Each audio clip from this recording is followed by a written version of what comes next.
الحمد للہ وکفى وسلام علی عباده الذین اصطفى. حدیث نبی. قال النبی صلی اللہ علیہ وسلم القرآن حجت لک او علیک. رسول اللہ صلی اللہ علیہ وآلہ وسلم نے فرمایا قرآن تمہارے لیے یا تمہارے خلاف حجت ہے. قیامت کے دن قرآن مدعی ہوگا.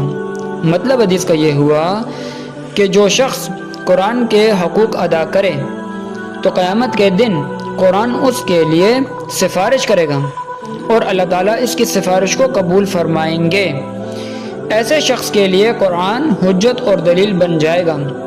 اور اس کے مد مقابل اگر قرآن کے حقوق ادا نہ کیے جائیں تو قیامت کے دن قرآن اس کے لیے ضرر کا باعث ہوگا.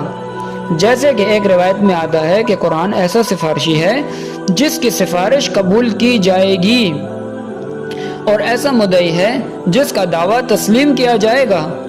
جس نے اس کو اپنے آگے رکھا اس کو تو جنت میں داخل کرائے گا اور جس نے اس کو اپنے پس پش ڈالا تو اس کو جہنم میں گرا دے گا.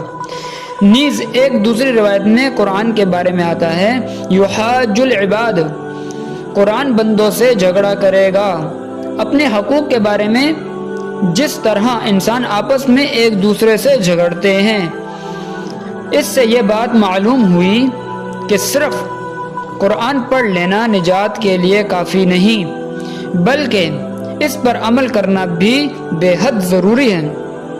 اللہ تبارک و تعالی ہمیں قرآن مجید پڑھنے اور سمجھنے کی توفیق عطا فرمائے.